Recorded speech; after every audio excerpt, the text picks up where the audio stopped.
জয় শ্রীকৃষ্ণ।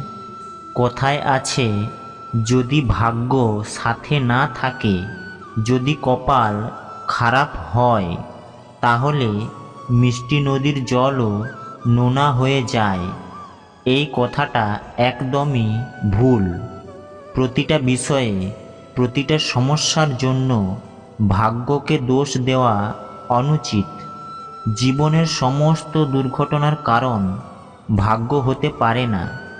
বহুবার কারণ হয় আমাদের অসাবধানতা।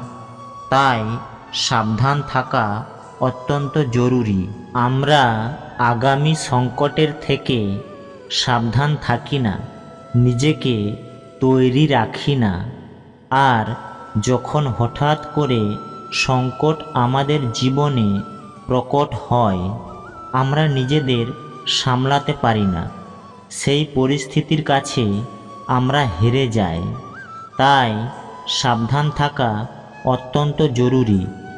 যখন আপনি কোনো অজানা পথে বেরিয়ে পড়েন, তখন সবার আগে নিজের একটা পা তার নিচের ভূমিতে রাখেন, আর আরেকটা পা দিয়ে সামনের ভূমি আপনি পরখ করেন। এটাই বুদ্ধির লক্ষণ। সাবধানতার মানে হলো আগামী ভবিষ্যতের পূর্বাভাস করা। কারণ যাই করে নিন না কেন, আপনি ভবিষ্যৎ দেখতে পাবেন না। কিন্তু যদি আপনার ভবিষ্যতের সংকট লেখা থাকে, তাহলে তা আসুক। সেই সংকটের সম্মুখীন হওয়ার জন্য আপনি সাবধানতার ঢাল অবশ্যই ব্যবহার করতে পারেন।